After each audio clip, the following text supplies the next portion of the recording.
tumekusudia kama chama kusema mbele yenu mambo matatu. Jambo la kwanza, tunawaalika Watanzania wote kokote waliko kesho mahakamani kusikiliza kesi ya kiongozi wetu Tundu Lissu. Na tunawaomba jeshi la polisi na vyombo vya dola vya Tanzania wasifanye fujo kwa mtu yoyote, kwa sababu makusudi yetu ya kuja kwenye kusikiliza kesi ya kiongozi wetu ni makusudi ya amani, kwa sababu hii ni kesi iko kwenye mahakama ya wazi, na sheria zetu kifungu cha 186, kesi inapokuwa kwenye mahakama ya wazi ni kesi kwa ajili ya public na public isikilize. Hii ni kesi kubwa, ni kesi yenye public interest, ni kesi ambayo hukumu yake ni kunyongwa mpaka kufa. Kwa hiyo hatutaki ifanyike gizani. Tunahitaji hii kesi iwe wazi kwa kila mtu, vyombo vyetu vya dola vikae pembeni, na tunaiomba mahakama itoe spika nje, Watanzania wapate nafasi ya kusikiliza. Watakao kosa nafasi wasikilize kinachoendelea ndani ya mahakama, kwa sababu Lissu ni kiongozi mkubwa wa upinzani, na huwezi kumtry kama unatry tu mtu ambaye amefanya kesi ya uhalifu wa kuku. Na itashangaza sana kama hawa watu watakuwa wamekosa tolerance. Nimemsikia Charamira, ndugu Charamira, mkuu wa mkoa wa Dar es Salaam, anaongea, anapiga kifua. Nimemsikia RPC Mliro anapiga kifua. Mahakama sio sehemu yao, hawezi kuipangia mahakama nini ifanye. Mtakumbuka kesi ya kina Mandela ya Livonia trial, hata makaburu weupe waliruhusu watu weusi wasikilize kesi ya viongozi wao. Haiwezekani nchi yenye uhuru miaka 63 leo viongozi weusi wenzetu mkamate mtu ya treason, kesi ya kisiasa ambao wamemwekea uhaini wa kisiasa, kujaribu kumnyamazisha kwa misimamo yake ya kisiasa, alafu wazuie hata wanaompenda kuja kuisikiliza. Kwa hiyo hilo ni jambo la kwanza. Lakini juu ya hilo pia tunaitaka serikali na tunamtaka Rais Samia aiondoe hii kesi mahakamani, wamfutie Lissu kesi ya uongo ya uhaini, kwa sababu Lissu sio muhaini. Huwezi kufanya uhaini kwa raia ambaye hajawahi kuwa mwanajeshi, hana kikundi chochote cha kijeshi anachokiongoza. Hawawezi kuithibitisha popote. Mwisho wa siku itakuwa kesi kama ya Freeman Mbowe.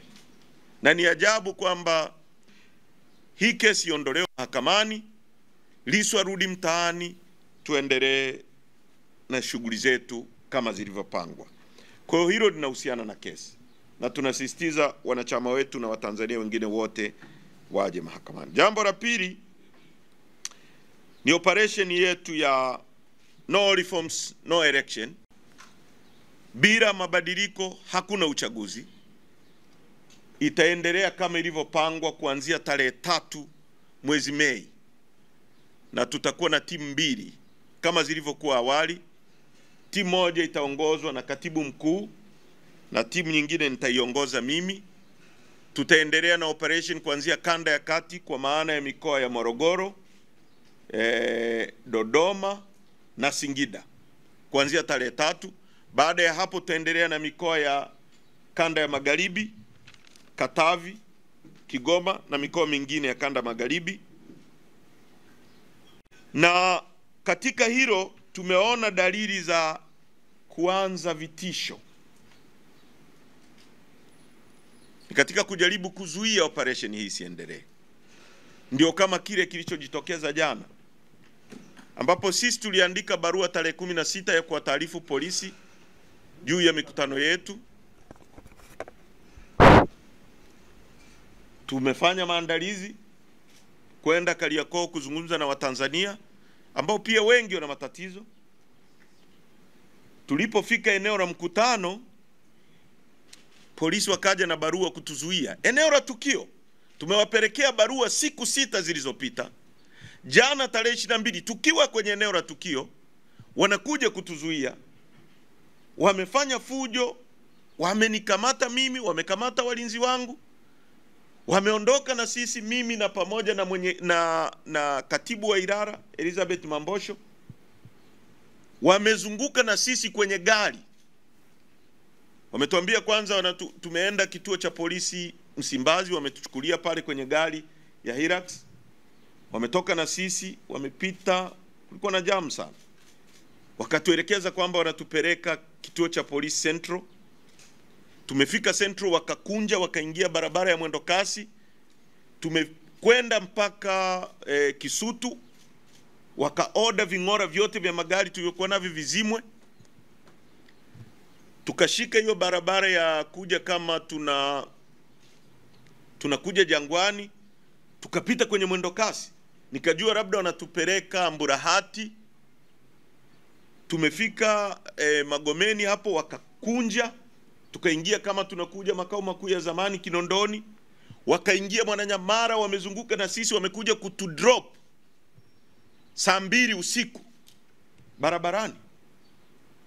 Sina simu, sina pesa, sina mawasiliano, wametushusha barabarani. Na baadaye nakuja kuona taarifa ya Muliro anasema kwamba polisi hawakutukamata. Sasa nyie jiulizeni, kama mimi ni kiongozi wa chama, nimekamatwa mchana, vyombo vya habari vikiwepo, Watanzania wakiwepo, picha zimeonekana nikiwa kituo cha polisi Msimbazi, ghafla polisi wanasema hawajanikamata. Lengo lao kutoa hiyo kauli ni nini? Hili ni swali ambalo linahitaji kujibiwa. Wakati huo huo, RC anasema wako na mimi, RPC anasema hawako na mimi. Inawezekana hata hizi orders za kumkamata Heche haieleweki aliyezitoa. Huyu anasema hivi, inawezekana ni kila mtu anaongoza section yake. Kwa sababu kama RC anasema wako na mimi, RPC anasema hawajanikamata, ni message gani anayoipeleka kwa Tanzania? Kwa hiyo hili la kukamatwa mimi ni sehemu ya vitisho vya kutuzuia kufanya kazi zetu, lakini lazima tufanye kazi zetu. Jambo la mwisho, tunaunga mkono tamko la viongozi wa dini walilolitoa wakati wa Pasaka. Tunaunga mkono tamko la shura ya maimamu walilolitoa wakati wa Idi, wote wakiunga mkono msimamo kama wa kwetu wa kusema mabadiliko yanahitajika kwenye nchi hii ili uchaguzi ufanyike ambao ni huru, haki, wa wazi, ili kuwapa Watanzania viongozi wanaowastahili kwa mujibu wa katiba yetu ibara ya 8. Serikali itatokana na wananchi. Lengo kuu la serikali sehemu B itakuwa ni ustawi wa watu, na serikali itawajibika kwa watu. Ukiondoa uchaguzi ambao haujatokana na wananchi, hiyo serikali itakuwa sio ya watu, hiyo serikali haitawajibika kwa watu, na hiyo serikali haitakuwa na malengo ya kustawisha watu, kwa sababu itakuwa ni serikali ya kikundi cha watu. Na ndicho tunachoamini kwamba sasa hivi kuna state capture. Dola lililoshikiliwa na kikundi cha watu linafanya maelekezo ya watu. Kama dola ni ya wananchi, lazima waruhusu wananchi kwa kura zao waiweke, ili iweze kuwajibika kwao na iweze kuleta ustawi. Sasa katika hili tunaendelea kusisitiza. Mimi nilikuwa na katibu mkuu wetu, tulikuwa miongoni mwa watu 5 tulioenda kuonana na Rais Samia tarehe 20 mwezi wa 5 mwaka 2022. Alituahidi Ikulu Chamwino Dodoma kwamba serikali yake haitafanya mambo yaliyopita ya serikali zilizopita.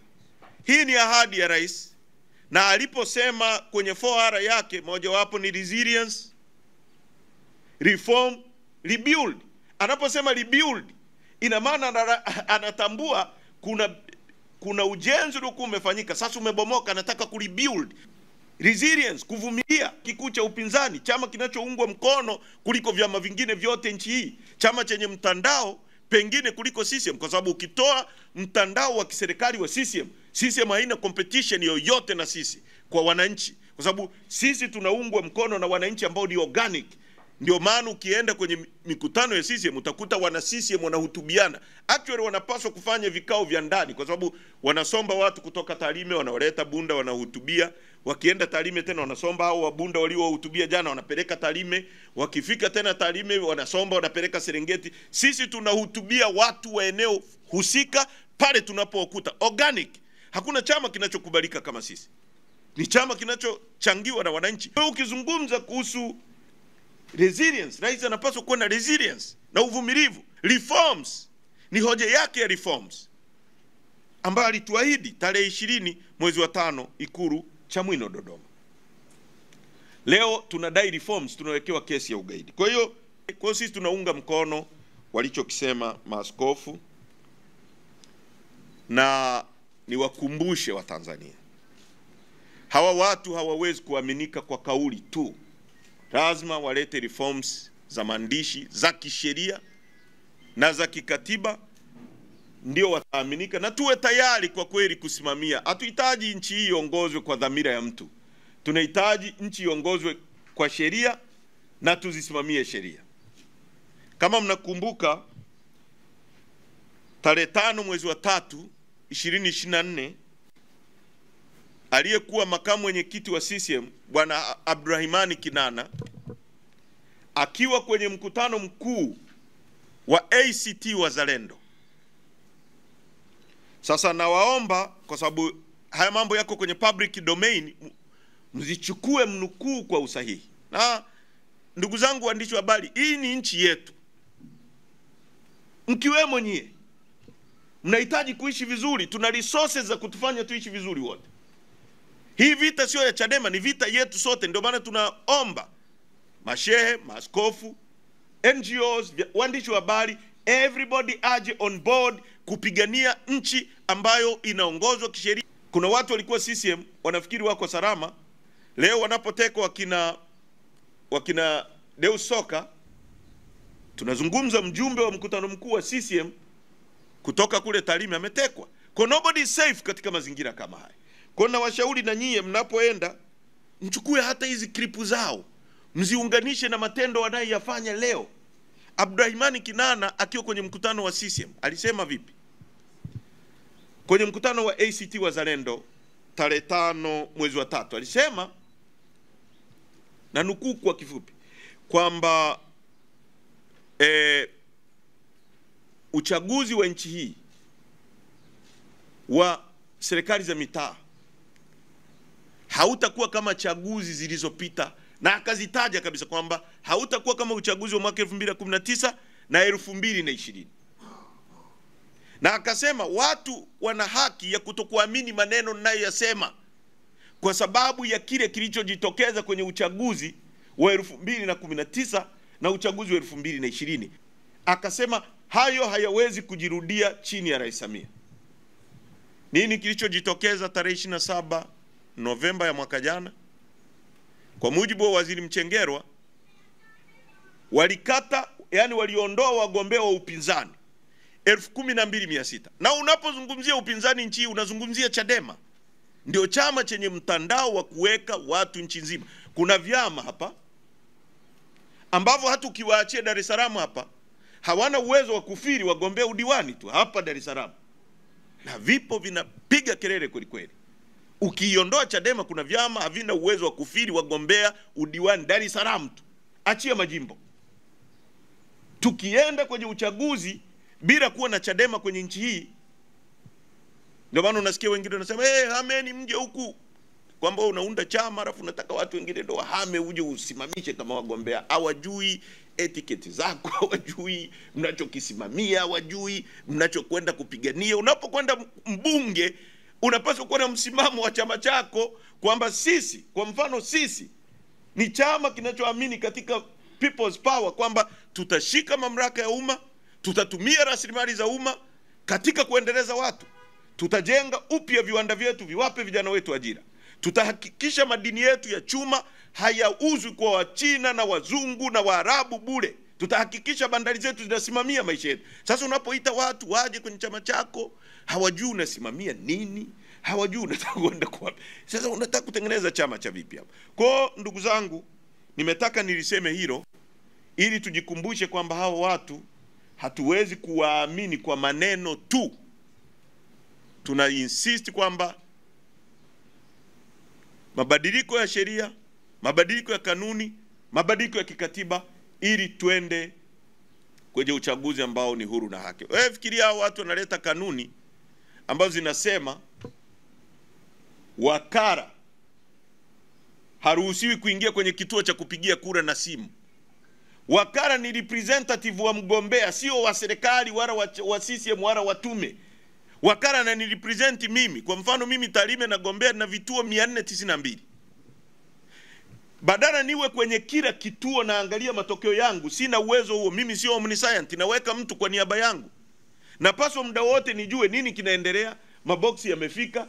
Unapomnyima asiingie na simu, karne hii hata ICU watu wanafanyiwa operation, madaktari wanaingia na simu ICU, ili kama kuna shida wataarifu madaktari wengine waongezeke pale kusaidia mgonjwa. Karne hii tuna watu wanazuia watu wasiingie na simu kwenye kituo cha kupigia kura. Hawa ni watu ambao wanatetea wizi na wanataka wizi uwe sehemu ya registration. Wanahalalisha wizi kwa sheria, kwa kanuni, kwa taratibu. Chama chetu hakiko tayari kutumika katika kuraba stempu mambo ya hovyo hayo. Kwa hiyo wanachama wetu nchi nzima wa Tanzania, our agenda na agenda yetu ni no reforms, no election. Kama kutakuwa na reforms, tuko tayari na chama kiko tayari kuingia kwenye uchaguzi na kuleta mapambano ya kifikra, mapambano ya kukomboa Watanzania, na tutashinda katika free fair election ambayo referee ni fair. Nataka niwahakikishie Watanzania hakuna mtu wa kusimama na sisi hapa hata baada ya saa 12 asubuhi. Watakuwa nyumbani. Asanteni sana kwa kunisikiliza. Maoni yetu ni hayo na hoja zetu ni hizo, muwafikishie Watanzania.